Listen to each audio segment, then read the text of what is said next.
어떠십니까? 한 주간 동안 하나님의 은혜를 잊지 않고 또 하나님을 잊지 않고 삶을 잘 살아내셨습니까? 우리가 지금 이 자리에 모여 있는 것은요, 하나님의 은혜 덕분이지요. 하나님이 복음으로 우리를 부르셨습니다. 복음의 주인공이신 예수 그리스도께서 우리를 찾아오셨습니다. 그 예수를 믿도록 믿음을 주셨습니다. 그래서 이제 죄와 사망으로부터 우리는 구원을 받았고 영원하신 하나님 나라에서 영원토록 사는 그런 복된 존재가 되었습니다. 그뿐만 아니라 하나님께서 지금 구원하신 자기 백성을 삶 가운데 수많은 시련과 아픔 가운데서도 건져주시는 그 구원의 은혜를 베풀어 주고 계십니다. 그리고 마침내는 구원의 완성이 이루어질 그날 영원하신 하나님 나라에서 우리는 영원토록 하나님이 주신 은혜와 영광을 누리게 될 것입니다. 이 점을 생각하면서 우리가 잊지 말아야 할 것은 하나님을 잊지 않는 것, 하나님의 은혜를 잊지 않는 것, 이것이 바로 우리 인생에 가장 나타내야 될 모습임을 잊지 않기를 바랍니다.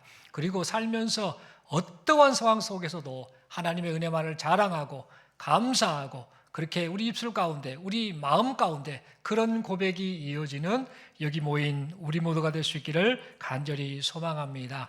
우리 서로에게 이렇게 인사하겠습니다. 하나님을 잊지 않고 사십시다. 한 번 더 인사하겠습니다. 하나님의 은혜를 잊지 않고 사십시다. 감사합니다. 이 시간 저는 참된 경건이라는 제목을 가지고 함께 하나님 말씀 받기를 원합니다. 여러분, 우리 하나님의 관심은 죄와 사망 아래에 있는 사람들을 구원하시는 것, 그리고 그렇게 구원하신 그 하나님의 사람들을 이제 하나님의 백성으로 삼으시는 것, 이것이 바로 하나님의 관심입니다. 그래서 이 목적을 이루시려고 우리 하나님께서는 아드님이신 예수님을 이 세상에 직접 보내주셨습니다. 그리고 이 하나님의 뜻을 따라오신 우리 예수님께서는 이 땅에 오셔서 공생애를 시작하시자마자, 즉 하나님 나라를 알리는 그 역할을 시작하시자마자 맨 먼저 무엇을 하셨는가? 바로 하나님 나라를 선포하셨습니다. 우리 예수님께서는 하나님 나라를 선포하시면서 요한복음 3장 16절의 말씀대로 하나님께서 세상을 사랑하셨으니, 그래서 독생자 예수님을 보내주셨으니 누구든지 예수 그리스도를 영접하면 영생을 얻게 될 것이다 라고 말씀해 주셨습니다. 그리고 계속해서 우리 예수님께서는 쉼도 없이 하나님 나라를 선포하셨습니다.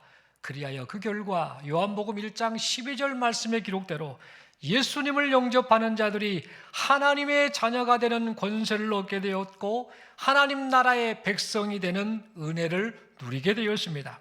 그래서 이런 상황 속에서 우리 예수님께서는 예수님을 영접하여 하나님 나라 백성이 된 성도들을 향해서 하나님 나라 백성은 이 세상 속에서 살되 어떻게 살아야 하는가에 대해서 가르쳐 주셨습니다. 그 내용이 바로 마태복음 5장, 6장, 7장에 기록된 산상수훈입니다. 산상수훈의 내용을 살펴보면 우리 예수님께서는 5장의 말씀을 통해서 8가지 복, 팔복, 그리고 세상의 소금과 빛, 분노, 간음, 맹세, 복수에 관한 것, 원수 사랑하는 것과 관련된 내용을 우리 예수님께서는 말씀해 주셨습니다. 그리고 이 말씀을 통해서 하나님 나라 백성은 예수님을 닮아야 된다. 예수님을 닮아서 마음과 생각이 세상 사람들과는 달라야 된다. 세상 사람들과는 다르게 말해야 되고 세상 사람들과는 다르게 행동해야 된다라는 사실을 마태복음 5장의 내용을 통해 가르쳐 주셨습니다. 그리고 마태복음 7장을 통해서는 하나님 나라 백성은 세상 사람들과는 달리 남을 정죄하지 않는다. 하나님을 늘 신뢰하며 산다. 좁은 길을 걷는다. 그리고 말씀을 들으면 말씀을 들은 그대로 실천하며 산다라는 사실을 가르쳐 주셨습니다.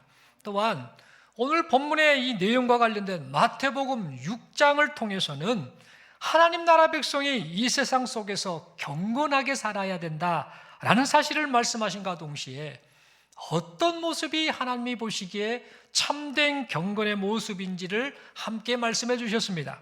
그리고 제자들에게 이 참된 경건에 대해서 가르쳐 주시기 위해서 구제, 기도, 금식에 관한 말씀을 함께 해 주셨습니다.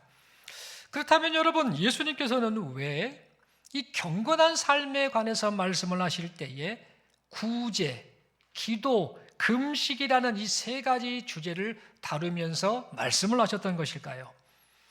여러분, 예수님께서 이 구제, 기도, 금식이라는 이 세 가지 주제를 가지고 말씀을 하셨던 이유는 당시 이 유대인들 사이에는 구제나 기도나 금식, 이것을 하는 것이 바로 경건한 삶을 사는 핵심 실천이다라고 그들이 여겼기 때문입니다. 당시의 유대인들은 이 구제를 어떻게 인식하였는가? 하나님을 사랑하고 이웃을 사랑하는 이 사랑을 실천하는 대표적인 행위가 바로 구제다라고 여겼습니다.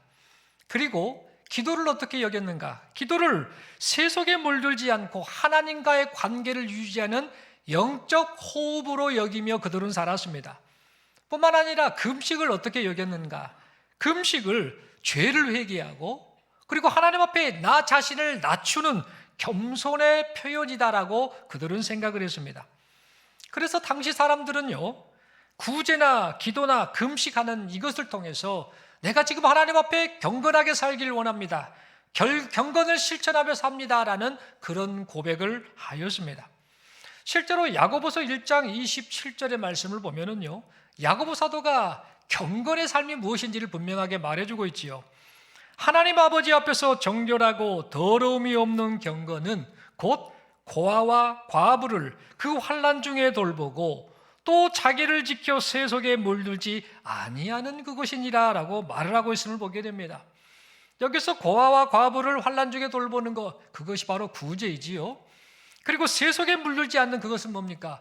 기도하면서 금식하면서 자신의 연약함을 하나님 앞에 고백하며 겸손히 반응하는 이거 바로 기도와 금식이 바로 세속에 물들지 않는 그런 모습인 겁니다.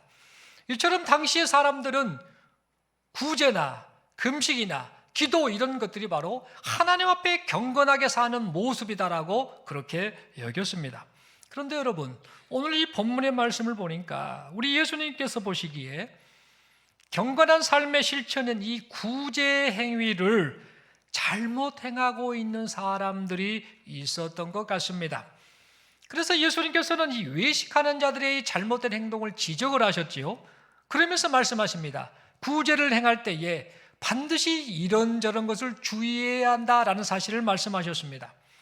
오늘 본문의 말씀을 보니까 예수님께서는 말씀하시기를 구제를 하되 사람에게 보이려고 하지 말고 은밀하게 하라라고 말씀하셨습니다. 마치 오른손이 하는 것을 왼손이 모르게 할 정도로 은밀하게 해야 된다라고 말씀하셨습니다. 여러분 생각해 보십시오. 오른손이 하는 것을 왼손이 모를 수가 없지요. 알 수밖에 없습니다. 붙어 있기 때문에.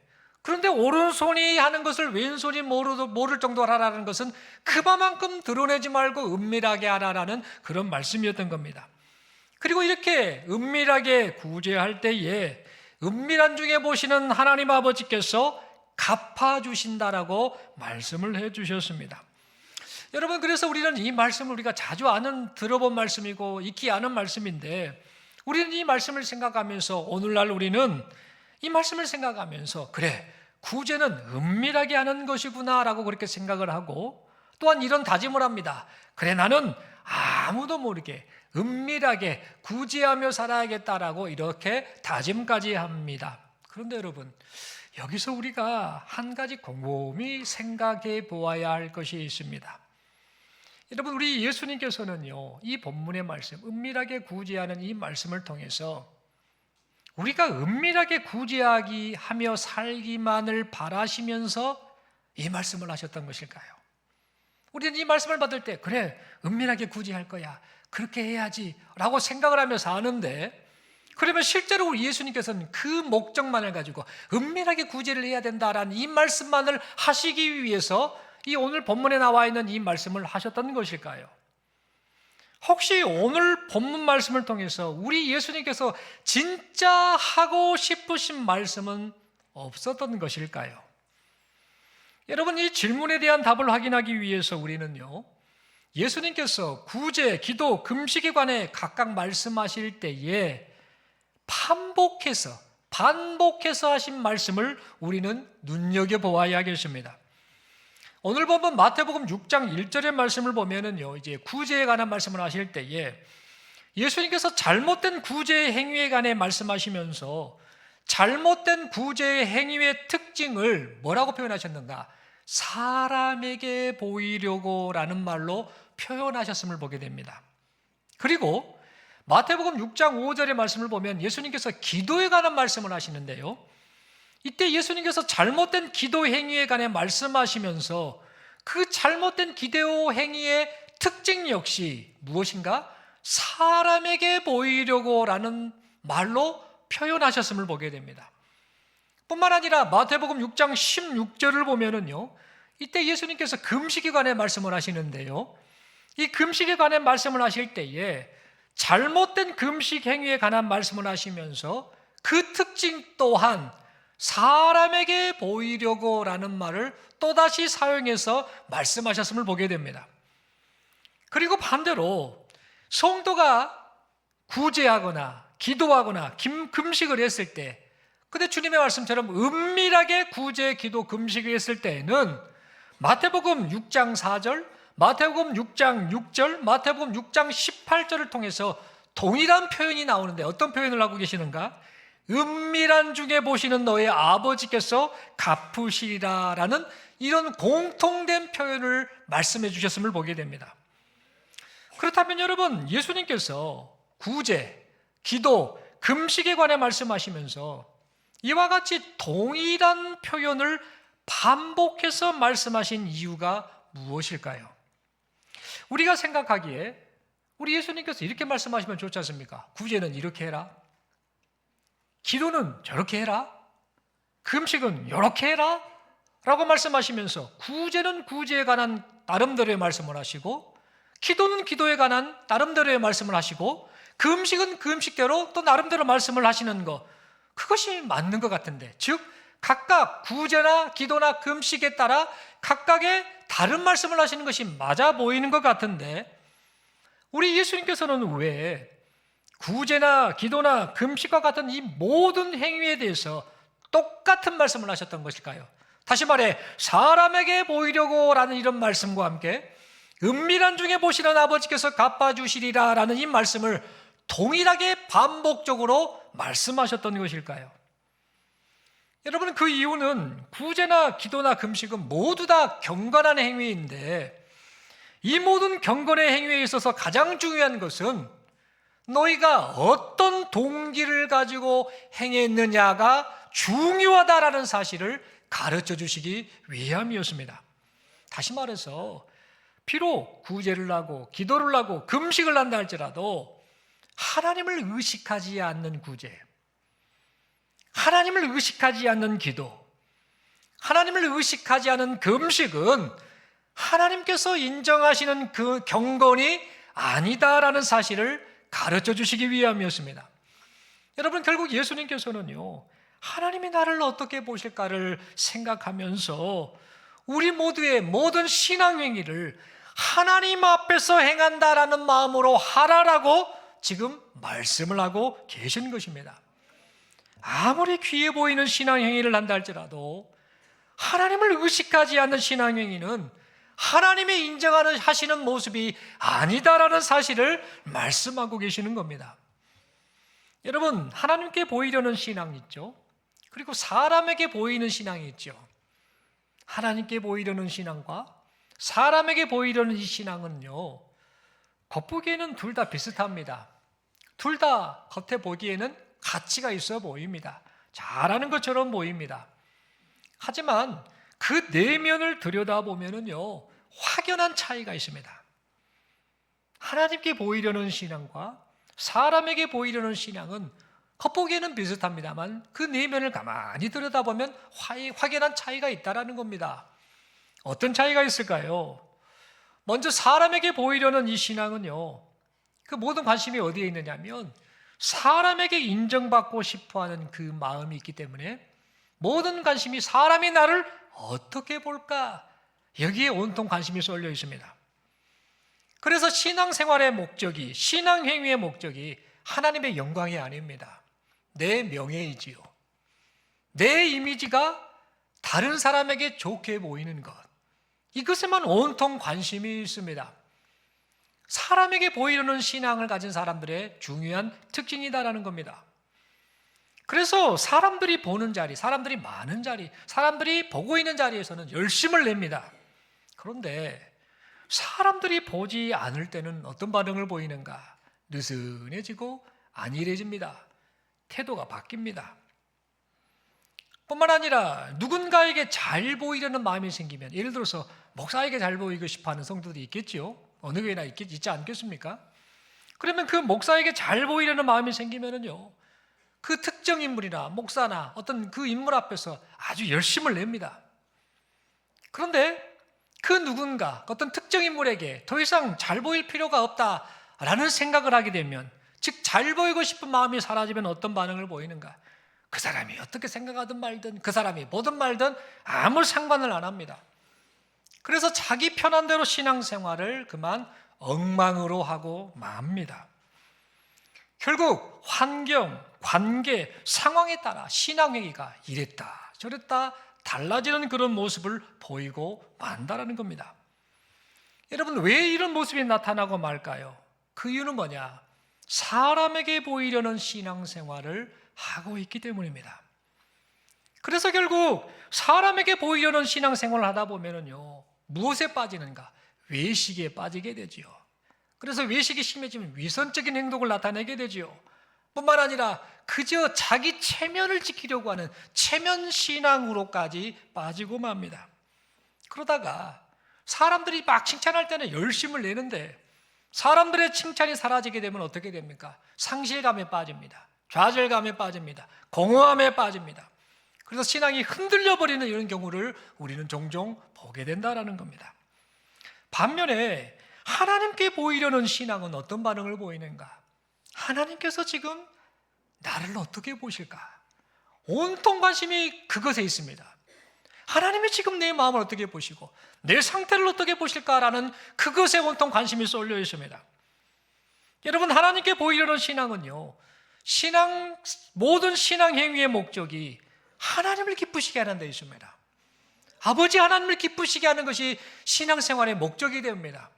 마치 효자, 효녀가 어떤 반응을 보이죠? 아버지, 어머니를 생각하며 우리 아버지를 기쁘게 해드려야지, 우리 어머니를 기쁘게 해드려야지, 그렇게 생각하며 부모님을 생각하면서 그 나름대로의 삶을 최선을 다해 사는 이런 모습처럼, 하나님께 보이려는 신앙을 가진 사람은 하나님 앞에 효도하는 심정으로, 하나님 아버지를 기쁘시게 하는 심정으로 어떻게 하면 하나님을 기쁘시게 할까라고 생각하며 그렇게 신앙생활을 합니다. 그러다 보니까 어떤 모습이 나타납니까? 사람이 있든 없든 아무 상관이 없습니다. 사람이 보든 안 보든 아무 상관이 없습니다. 사람이 알아주든 안 알아주든 아무 상관이 없습니다. 은밀하게 보시는 하나님만을 생각하기 때문에 하나님 앞에서 신실하게 행동을 합니다. 변함이 없습니다. 사람이 있을 때나 사람이 없을 때나, 사람이 알아줄 때나 사람이 알아주지 않을 때나 변함없이 하나님 앞에 경건한 신앙생활을 하게 됩니다. 그래서 하나님께 보이려는 이 신앙생활을 하는 사람들은요, 은밀한 자리에서 오히려 더 진실하게 행동을 합니다. 그뿐만 아니라 그렇게 은밀한 자리에서 진실한 신앙 행위를 하다 보니까 신앙이 점점 성숙해지지요. 사람이 보든 안 보든 하나님 앞에서 자기 할 도리를 다하다 보니까, 그 하나님을 의식하며 살다 보니까 신앙이 점점 성숙함으로 자라게 된다는 겁니다. 그 결과 어떻게 되는가? 하나님께 보이려는 그 신앙을 가진 사람들은요, 그 사람으로 말미암아 주변 사람들, 공동체가 선한 영향을 받는, 그들이 살아나고 그들이 힘을 얻는 그런 결과를 나타내게 된다라는 겁니다. 여러분, 하나님께 보이려는 이 신앙 행위를 예를 들어 말씀드려보겠습니다. 하나님께 보이려는 신앙을 가진 그 좋은 예로, 하나님께 예배하며 헌금을 드리는 성도들의 모습을 그 예로 들 수 있겠습니다. 여러분, 우리 교회는요, 다른 교회와는 많이 다른 특징이 하나 있습니다. 여러분, 분위기가 교회마다 다 다르겠습니다만 중동교회는 다른 교회와는 좀 많이 달라요 라는 독특한 특징이 하나 있습니다. 그것은 뭐냐? 다른 교회와는 다르게요, 우리 교회는요, 개인별 이 헌금 봉투가 없다라는 점입니다. 그래서 교회 오신 분들이, 처음 오신 분들이 깜짝 놀랍니다. 헌금 봉투가 없는 교회가 다 있다고. 혹시 이단 아니요? 이렇게 물으신 분도 있습니다. 보통 교회들이 다 헌금 봉투로 있는데 개인별로 이름을 다 기재해가지고 그것을 다 꽂아놓지 않습니까? 이런 헌금 봉투가 있는데 우리 교회는 그런 개인별 헌금 봉투가 없는 겁니다. 뿐만 아니라 11조 헌금 봉투도 없습니다. 건축 헌금 봉투도 없습니다. 감사 헌금 봉투도 없습니다. 주정 헌금 봉투도 없습니다. 각 종류별 헌금 봉투가 하나도 없습니다. 그저 딱 하나 있다고 한다면 그 봉투는 뭡니까? 하얀 백봉투 하나 있습니다. 흰 봉투. 아무것도 써져 있지 않은 그냥 흰 봉투 하나만 있습니다. 그러다 보니까 다른 교회와는 좀 많이 다르다라고 인식을 할 수 있겠지요. 중동교회만의 독특한 특징이 바로 이것입니다. 그리고 뿐만 아니라 1년에 몇 번 있는 온가족 예배를 제외하고는요, 우리가 예배를 드릴 때 어떻게 합니까? 하나님 앞에 헌금을 드릴 때 헌금 바구니를 돌리지 않지요. 그냥 헌금함에 있으면 자유롭게 하나님 앞에 헌금하십시오라고 그렇게 합니다. 여러분, 왜 이런 행동을 할까요? 왜 백봉투만 있고 헌금봉투, 개인별 헌금 봉투가 없고 이런저런 다양한 종류의 헌금 봉투가 없는 것일까요? 그리고 말씀을 드린 것처럼 헌금 바구니를 굳이 돌리지 않고 그냥 하나님 앞에 헌금하십시오라고 이런 행동을 이 교회 공동체에서 행하고 있는 것일까요? 여러분, 그 이유는 하나님께 예배드리는 성도들이 사람을 보지 마십시오라는 목적을 가지고 그렇게 행하는 겁니다. 하나님께 예배드리는 성도들이 사람들이 나를 어떻게 볼까를 생각하지 말라라는 그 목적을 가지고 이렇게 행하는 겁니다. 뿐만 아니라 하나님께 예배드리는 성도들이 은밀한 중에 보시는 하나님께 자원함과 감사함으로 예물을 드리라라는 의도를 가지고 이렇게 하고 있는 겁니다. 여러분, 이 전통은요, 너무나 아름다운 전통입니다. 신앙을 성숙하게 해주는 그런 좋은 전통이다라는 사실입니다. 여러분, 이런 전통이 행해졌을 때, 이때 하나님께 보이려는 신앙행위, 하나님께 보이려는 신앙행위를 하는 성도는 어떤 반응을 보이게 될까요? 요 교회는 11조 봉투도 없고 건축헌금 봉투도 없고 감사헌금 봉투도 없고 주정헌금 봉투 이런 것들 다 없고 종류별 헌금 봉투가 없으니까 그러면 헌금을 한지 안 한지 다른 사람들이 모르겠구만. 그러니까 굳이 안 해도 되겠네 라고 생각을 하겠습니까? 아니면 다른 교회는 누가 헌금을 드렸는지 안 드렸는지 전부 주보에다가 기재를 다 했더만 이름을. 근데 이 교회는 주보에 그런 이름 하나도 없던데, 그런 흔적이 없던데, 그러면 굳이 헌금을 안 해도 되겠네? 라는 생각을 하겠습니까? 그렇지 않으면 그래도 혹시 몰라, 누가 할지 모르니까 내 체면을 좀 살려야 되니까 헌금은 조금 해야 되지 않을까? 라는 생각을 하게 되겠습니까? 여러분, 이 세 가지 질문에 대해서요, 하나님께 보이려는 신앙을 가진 사람은요, 절대 그렇지 않다라고 말씀을 드릴 수 있습니다. 하나님께 보이려는 신앙 행위를 하는 성도는요, 지금 내가 드리는 헌금은 하나님이 주인이심을 고백하는 표현이고, 지금 내가 드린 헌금은 하나님을 사랑하는 마음의 표현이고, 지금 내가 드린 헌금은 이웃을 사랑하고 구제하라라고 명하신 하나님의 말씀에 대한 순종의 표현임을 알기 때문에 사람이 보든 말든 사람이 알아주든 말든 아무 상관이 없습니다. 그저 은밀하게 보시는 하나님 앞에서 자원함과 감사함으로 헌금을 드리게 됩니다. 하나님 앞에서 하나님의 자녀로서의 마땅한 도리만을 한다라는 겁니다. 그러다 보니까 하나님께 보이려는 이 신앙생활, 이 신앙행위를 하는 성도들 때문에, 하나님께 보이려는 신앙행위를 하는 이 성도들 때문에 중동교회 공동체가 재정의 어려움이 없이 하나님 나라 확장의 사명을 잘 감당하고 있는 겁니다.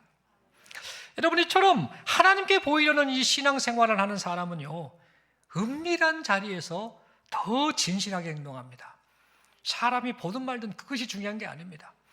하나님 앞에서, 나를 감찰하신 하나님 앞에서 그렇게 신실하게 반응을 하더라라는 겁니다. 그러다 보니까 어떻게 됩니까? 그의 신앙이 점점 성숙합니다.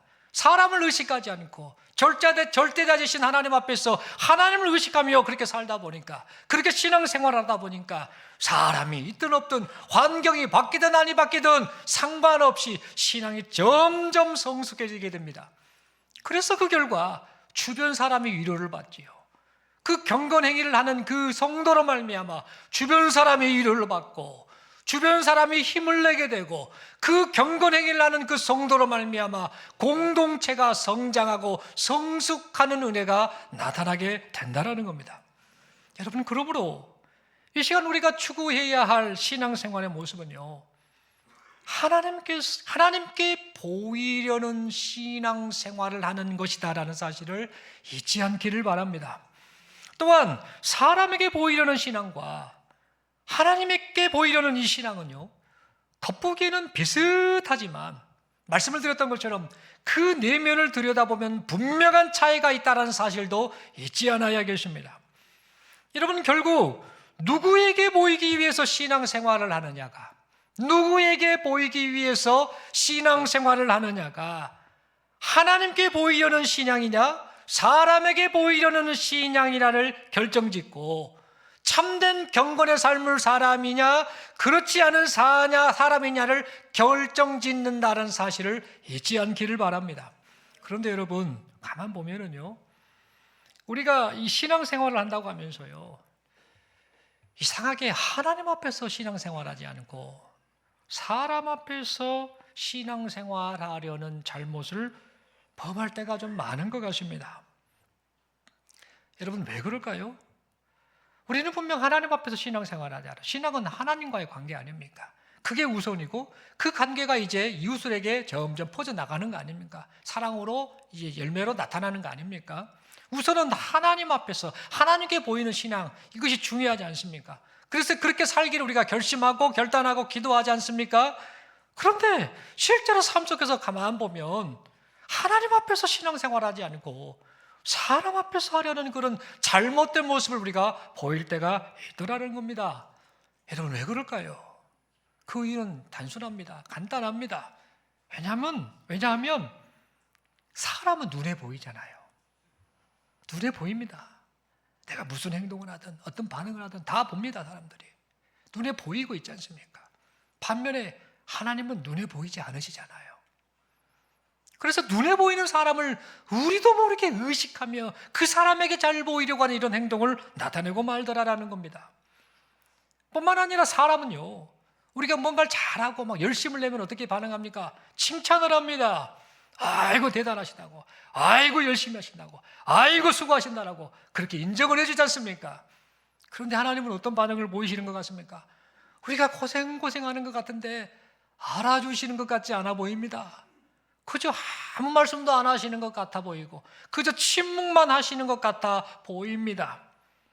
그러다 보니까 하나님께 보이려는 신앙 행위를 하고 그렇게 신앙생활을 하려겠다라고 결심은 하지만 우리도 모르게 사람에게 보이려는 신앙 행위를 하려고 할 때가 많더라라는 겁니다.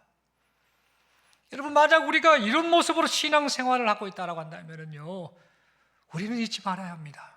이런 신앙은요, 지금 병든 신앙입니다.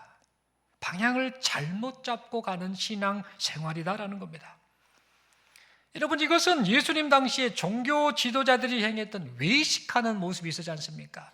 우리 예수님은 회칠한 무덤이라는 표현을 쓰셨죠.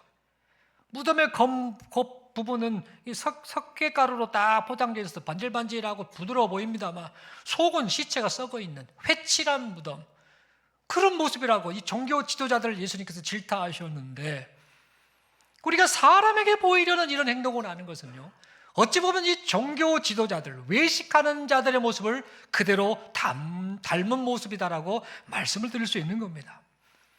여러분, 오늘 본문의 2절에 보니까요, 외식하는 자라는 표현을 우리 주님이 말씀하셨는데요, 이 말은 헬라어로 휘포크리테스라는 단어를 씁니다. 휘포크리테스, 이 단어는요, 외식하는 자로 번역된 이 단어의 본래 뜻은 연기하는 사람, 배우, 연기자를 의미하는 그런 단어입니다. 여러분, 가끔씩 TV를 보면은요, 요즘에 그 의학 관련 드라마들을 많이 하지 않습니까? 그중에 나와 있는 그 드라마 여러 배역들을 담당하는 그 배우들을 보면은요, 의사 역할을 기가 막히게 잘하는 사람들을 많이 봅니다. 전문 용어를 막 쓰죠. 의학 용어를 쓰고요. 의사들이 하는 행동, 그런 모션을 막 취하면서요, 실제 의사와 똑같은 모습으로 그 역할을, 그 배우 역할을 하는 사람들을 봅니다. 그런데 여러분 그거 아시지 않습니까? 그들이 실제 의사인가요? 아닌가요? 의사가 아니지요. 그 드라마가 방영되는 그 순간에는 그 사람이 의사일지는 모르나 그 드라마가 끝나고 나면 그 사람은 의사가 더 이상 아니고 실제로도 그 사람은 의사가 아닌 겁니다. 여러분, 이처럼 사람에게 보이려고 하는 이 신앙은요, 우리 주님이 무엇과 같이 여기시는가? 연기하는 배우자와 같은, 외식하는 자와 같다라고 말씀하십니다. 그래서 사람에게 보이려고 하는 이 신앙은요, 경건을 행하는 순간은 사람들이 보기에 경건해 보일지 모르나 마치 의사 역할을 하는 그 배우가 마치 사람들이 보기에 그 순간에는 의사처럼 보일지는 모르나 실제로는 참된 경건을 행한 것으로 인정받지 못한다라고 그렇게 말씀하고 계십니다. 결국 그 경건 행위는 연기에 불과할 뿐이다. 실제로는 경건하지 않다라고 그렇게 말씀하신 것입니다. 여러분, 그러므로 이 시간 우리는 이 예수님의 말씀을 생각하면서요, 사람들이 나를 어떻게 볼까를 생각하기보다 최종 평가자 되시는 하나님께서 나를 어떻게 보실까? 심판주 되시는 하나님께서 모든 것을 평가하시고 판단하시고 상 주시는, 또 벌 주시는 하나님께서 나를 어떻게 보실까를 생각하며 신앙생활할 수 있기를 바랍니다. 그리고 경건을 추구하는 이런 신앙 행위를 하기에 앞서서 내가 지금 어떤 동기로, 어떤 마음으로 지금 신앙 행위를 하고 있는지 우리 자신을 먼저 돌아볼 수 있기를 바랍니다. 하나님은요, 결과보다는 과정을 중요시 여깁니다. 하나님은 외모보다는 마음의 중심을 보신다라고 말씀하시지 않습니까? 우리가 어떤 경건의 행위, 구제를 하고 기도를 하고 금식을 하고 얼마나 귀한 일입니까? 하나님 보시기에 내가 경건하게 살 거야, 내가 좋은 일을 할 거야 라는 이런 명분을 가지고 금식을 하고 구제를 하고 기도하는 이것이 얼마나 귀한 행동입니까? 그러나 이 보여지는 행동보다 하나님이 진짜 원하시라는 것은 우리 마음의 중심이 어떤 동기를 가지고 어떤 마음을 가지고 이것을 행하느냐, 이것을 더 중요하게 여기시다라는 사실을 잊지 않기를 바랍니다. 사랑하는 성도 여러분, 말씀의 결론을 맺습니다. 참된 경건의 삶은요, 어찌 보면 화려하지 않습니다. 참된 경건의 삶을 살면요, 누가 봐도 와, 멋지다, 귀하다라고 여기지 않겠습니까? 그런데 그렇지 않다라는 겁니다. 참된 경건의 삶은 화려하지 않습니다. 참된 경건의 삶은요, 사람들의 눈에 띄지 않을 수 있습니다. 사람들이 몰라줄 수 있습니다. 사람들이 전혀 관심을 가지지 않을 수도 있습니다. 그러나 우리가 잊지 말아야 할 것은 참된 경건의 삶은요, 은밀히 보시는 하나님 앞에서 인정을 받는다는 사실입니다. 그래서 하나님의 때에 하나님의 방법으로 하나님께서 갚아주신다라는 사실, 이 사실을 잊지 말고 하나님 앞에 참된 경건의 삶을 살아들이시는 우리 모두가 될 수 있기를 바랍니다. 여러분, 성도는 어떤 존재입니까? 하나님 앞에서 사는 존재 아닙니까? 하나님의 평가를 기대하며 사는 존재 아닙니까? 이 세상에서 살면서 얼마나 많은 어려움을 겪습니까? 얼마나 많은 오해를 받고 얼마나 많은 상처를 받고 얼마나 많은 힘든 가운데서 우리가 살아가고 있습니까? 세상 사람들처럼 이것저것 하고 싶고 이것저것 내가 원하는 대로 하고 싶고 내가 누리고 싶은 거 하고 싶고 내 뜻대로 하고 싶은 그런 욕심이 없는 존재가 아니라는 겁니다. 성도들 역시 그런 마음이 있습니다만 그것들을 다 부정하고 하나님 보시기에 참된 경건의 삶을 살려고 하는 그 이유는 뭔가? 하나님이 평가하시지, 하나님이 알고 계시지, 하나님이 지금 지켜보고 계시지라는 사실을 생각하며 살고 있기 때문에 성도는 그렇게 참된 경건의 삶을 살 수 있는 것입니다. 여러분, 그러므로 이제부터는 우리가 이런 마음을 가졌으면 좋겠습니다. 사람이 나를 어떻게 볼까? 이거 좀 내려놓으시게요. 교회 공동체 안에서 또 삶 속에서 너무 사람들을 생각하지 않았으면 좋겠습니다. 그놈의 그 체면 좀 내려놓고 그 사람이 나를 이렇게 저렇게 평가하지 못합니다. 최종 평가자는 하나님이시지 않습니까? 그것을 생각하면서 사람이 날 어떻게 볼까? 어머, 창피하면 어쩔까? 체면을 살려야지. 사람들에게 칭찬받아야지. 이런 것들을 좀 내려놓고 하나님께서 지금 내 마음과 행위를 어떻게 보고 계실까? 하나님 보시기에 나는 지금 어떠한가? 이것을 생각하면서 우리가 살아야 할 마땅한 삶의 모습, 삶의 도리, 즉 참된 경건의 삶을 살아가시는 여기 모인 우리 모두가 될 수 있기를 바랍니다. 그리하여서 은밀한 중에 모시는 아버지 하나님께서 우리를 향해서 야, 네가 진짜 참으로 경건한 사람이구나, 네가 진짜 참된 경건을 실천하는 사람이구나 라고 그렇게 칭찬하시는, 그런 칭찬을 받는 여기 모인 우리 모두가 될 수 있기를 바랍니다. 뿐만 아니라 참된 경건을 실천하는 우리의 삶을 통해서요, 우리 주변의 사람들이 힘을 냈으면 좋겠고, 우리 주변의 많은 공동체, 특별히 교회 공동체가 성숙하고 성장해져서 이것들을 통해서 하나님의 나라가 계속해서 확장되어지는 은혜가 나타날 수 있기를 간절히 소망합니다. 우리 서로에게 이렇게 인사하며 격려하겠습니다. 하나님은 당신이 경건하게 살기를 원하십니다. 그러면 서로에게 인사하겠습니다. 하나님께 잘 보이려는 신앙생활을 합시다. 이 말은 역으로 뭡니까? 사람에게 잘 보이려는 그런 신앙생활 하지 말라는 말이겠지요. 이것을 꼭 마음에 담고 우리 손을 또 들어서 옆에 분에게 축복하며 권면하겠습니다. 하나님을 의식하는 것이 참된 경건의 시작입니다. 아멘이십니까? 여러분, 지금 이 시대는요, 정말 믿음 지키기 힘든 시대입니다. 믿음을 흔들고 있고요, 잘못된 믿음으로 병들게 만드는 그런 유혹이 많은 시대입니다. 문제는 뭐냐면 그런 잘못된 방향으로 가고 잘못된 유혹에 빠지는 이런 모습의 그 신앙생활하는 사람들이 여기저기에서 우후죽순처럼 막 일어나다 보니까 하나님 보시기에 잘 보이려는 신앙생활을 하는 사람 역시 흔들리고 만다라는 겁니다. 사람에게 보이려 하는 이 신앙이 마치 잘하는 것 같고 인정받는 것 같고 최고인 것 같고, 그런 이 분위기가 교회 공동체나 이 시대 사람들에게 영향을 주다 보니까 사람들이 자기도 모르게 신앙이 병들고 외식에 빠지고 체면 신앙에 빠지고 위선에 빠지게 되더라라는 겁니다. 여러분, 다시 한번 우리가 잊지 않았으면 좋겠습니다. 하나님 앞에 하나님께 잘 보이려는 그런 마음을 가지고 은밀히 보시는 하나님 앞에 신앙생활 하시는 우리 모두가 될 수 있기를 바랍니다. 이 시대가 아무리 신앙이 병들고 사람 중심의 이런 모습으로 사람들이 병든 신앙생활을 한다 할지라도 이 시대 속에서 하나님께 잘 보이려는 진실한 고백을 하는 그런 신앙생활을 하는 그런 사람들이 여기 모인 우리 모두가 되어서 우리를 통해서 우리 주변과 많은 사람들이 하나님을 기쁘시게 하는 그런 참된 신앙생활을 하는 그런 역사가 나타날 수 있기를 간절히 소망합니다.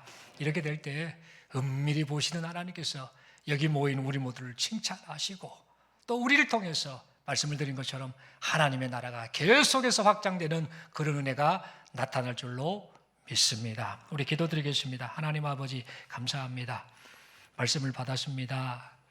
하나님, 인생을 살면서 하나님 잘 섬기고 싶습니다. 경건을 말을 하지만 진짜 하나님 보시기에 참된 경건을 하며 살아가고 싶습니다. 오늘 말씀처럼 구제, 기도, 금식 이런 것들이 참된 경건의 어떤 표현인데, 이런 것들을 행할 때 무엇보다도 내가 지금 누구에게 보이려고 이런 것들을 행하는가, 우리 자신을 돌아보기를 원합니다. 사람에게 보이려는 신앙생활, 그런 위선, 그런 외식, 그런 체면 다 내려놓게 하여 주시고 하나님께 보이려는, 하나님을 기쁘시게 하려는 그런 마음으로 신앙생활하는 여기 모인 우리 모두가 되게 하여 주옵소서. 흔들리지 않게 하여 주시고 늘 은밀히 보시는 하나님께서 갚아주시고 위로해 주시고 은혜 베풀어 주신다는 사실을 믿고 고백하면서 오직 하나님 앞에서 정직하게 신앙생활하여 이 모습이 많고 많은 사람들에게 선한 영향으로 나타나는 여기 모인 우리 모두가 되게 하여 주옵소서. 이렇게 은혜 주심을 믿습니다. 감사합니다. 예수님 이름으로 기도드리옵나이다. 아멘.